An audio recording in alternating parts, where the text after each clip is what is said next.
Question 8. The image above shows how molecules are transported across the cell membrane.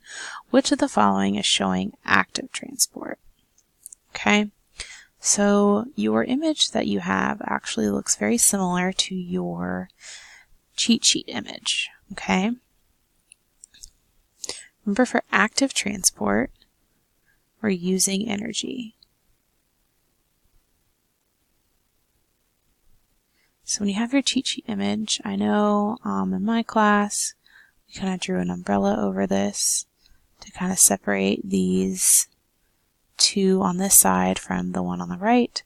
So this is supposed to help you remember that on the left side is passive transport, so we label a P, all right, because we're going from an area of high concentration to an area of low concentration, all right. The difference here, this purple, is our protein.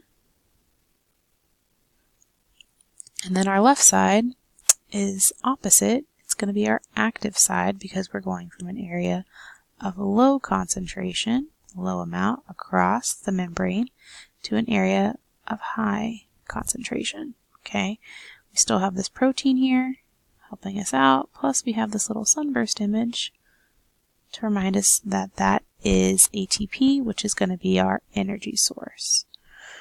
Looking at the graphic for your actual question, you have one that has that energy source right here, ATP. Looks like it's D, so if we read our answer choices here, A, because no energy is being used to move the molecule. Remember, no energy, that's going to make that passive. We're looking for active. B, because the molecules are using the protein to move from a high concentration to a low concentration. Well, that's also passive. C, because energy is being used to move the molecules. Well, energy being used to move the molecules is true.